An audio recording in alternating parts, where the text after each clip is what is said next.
बिस्मिल्लाहिर्रहमानिर्रहीम। अस्सलाम वालेकुम। मैं हूं शिराज खान। आप देख रहे हैं प्रोग्राम लंदन आई। पूरी दुनिया के अंदर जहां भी पाकिस्तानी आबाद हैं वो पाकिस्तान के अंदर हैं या पाकिस्तान से बाहर हैं। पाकिस्तान का इस साल 76वां यौम आज़ादी बड़े जोश व खरोश से, बड़े वलवले से मनाया गया। पाकिस्तान के अंदर तो ये 1-2 दिन की तकरीबात होती है,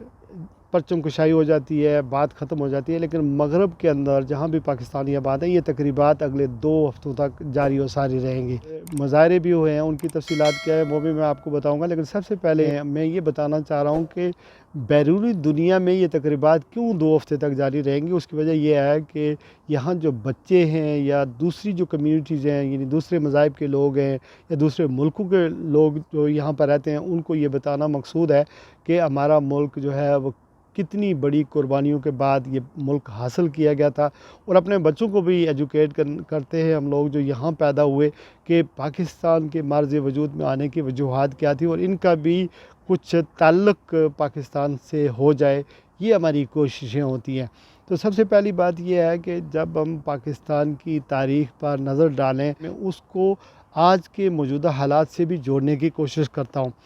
सबसे पहली बात यह है कि जब पाकिस्तान के वजूद, पाकिस्तान के क़याम के बारे में हम सोचते हैं, या इतना बड़ा मुल्क जो है वो एक दुनिया के नक्शे पर पहली दफ़ा उभरा और 1947 में, और वो सिर्फ़ एक नज़रिए की बुनियाद पर वो है मुस्लिम स्टेट जो है यहाँ पर एक आज़ाद और ख़ुद मुख्तार मुसलमानों की स्टेट होगी। बेसिकली मुसलमान जो है सदियों से हिंदुस्तान के बरे-सग़ीर के अंदर रह रहे थे और हिंदुओं की और अंग्रेज़ों की 200 साल तकरीबन जो हुकूमत थी उसके अंदर काफ़ी पीछे रह गए थे बहुत सारे मामलात में। तो कायदे आज़म से पहले मुस्लिम लीगी जो लीडर थे, या आप उससे पहले चले जाएँ तो सर सैयद अहमद ख़ान ने जो इनकलाब लाया था एजुकेशन की ज़रूरत में, वो एक बेदारी की तारीख़ थी कि मुसलमानों को किस तरह इकट्ठा किया जाए। पहली बात समझ लें कि एक नज़रिया था कि मुसलमान और इस्लामिक स्टेट हमने बनाना नहीं है, अपने लिए एक मुल्क अलहदा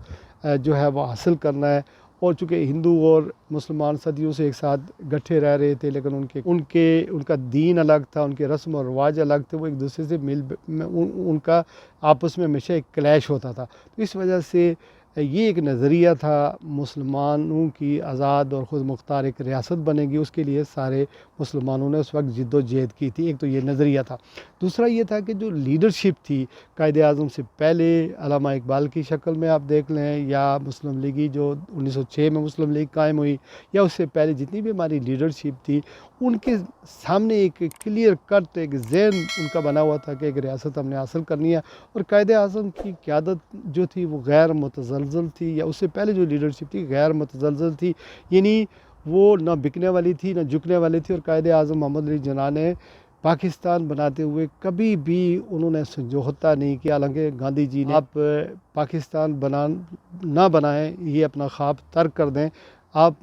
जब अंग्रेज़ वापस चले जाएंगे तो आप मुत्तहिदा हिंदुस्तान के पहले वज़ीर आज़म बन जाएं, लेकिन पाकिस्तान का ख्वाब जो है वो तर्क कर दें। लेकिन कायदे आज़म ने इस पर समझौता नहीं किया था। दूसरी बात ये थी कि मुसलमान जब ये तय पाया कि मुस्लिम आबादी वाले इलाके जो हैं वो पाकिस्तान के पास जाएंगे और हिंदू आबादी वाले इलाके जो हैं वो हिंदुस्तान के पास जाएंगे, तो बहुत सारे हमारे जो मुसलमान थे उन्होंने वो इलाके खाली किए जहाँ पर वो सदियों से आबा व अजदाद से रहते चले आ रहे थे, और उन्हें छोड़कर वो पाकिस्तान के अंदर आ गए। और फिर हिंदू भी जो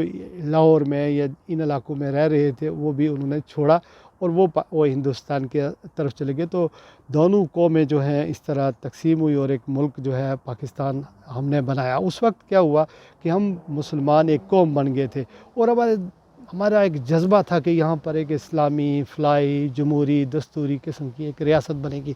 लेकिन उसके बाद फौरी तौर पर आप अगर देखें कि 1971 में जो हमारा एक बाजू था जिसे बांग्लादेश कहते हैं, 1971 में वो हमसे जुदा हो गया, मुल्क 2 लाख हो गया, सकूत ढाका हुआ और आज वो बांग्लादेश है, वो उनकी इकानमी बड़ी अच्छी जा रही है। फिर ये हुआ कि वो जो हम एक कौम जब बने थे वो एक जज्बा जो था सकूत ढाका के बाद वो ख़त्म हो गया। 72 की अगर हम बात करें तो हमारी सिक्योरिटी के मामलात जो हैं वो ठीक नहीं हो सके और हमारी इकानमी ठीक नहीं हो सकी, और वो हम इस वक्त तक जो है वो जिद्दोजहद कर रहे हैं। तो जो तकरीबात अभी मुनक्कद होंगी या जब भी हमारा 14 अगस्त आता है, हम नारे लगाते हैं, हम झंडे उठाते हैं, हम सब कुछ करते हैं, लेकिन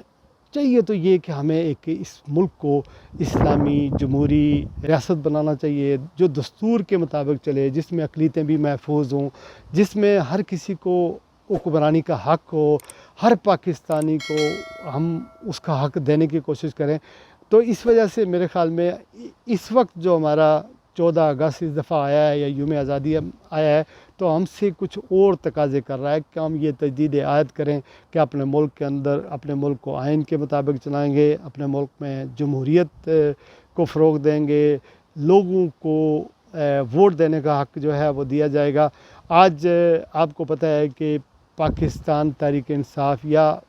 پرو عمران جو پاکستانی ہیں وہ مظاہرے کر رہے ہیں۔ پاکستان کے اندر آپ دیکھیں کہ جو پی ٹی آئی کے جھنڈے لے رہا ہے، لے کر باہر نکلتا ہے، اس کو ان پہ کریک ڈاؤن ہوتا ہے۔ اور باہر کے ملکوں میں، یہاں پاکستان ہائی کمیشن میں بھی جب آج تقریب جاری تھی تو وہاں پر کچھ پروٹیسٹ ہوا ہے، کچھ لوگوں نے نعرے بازی کی ہے۔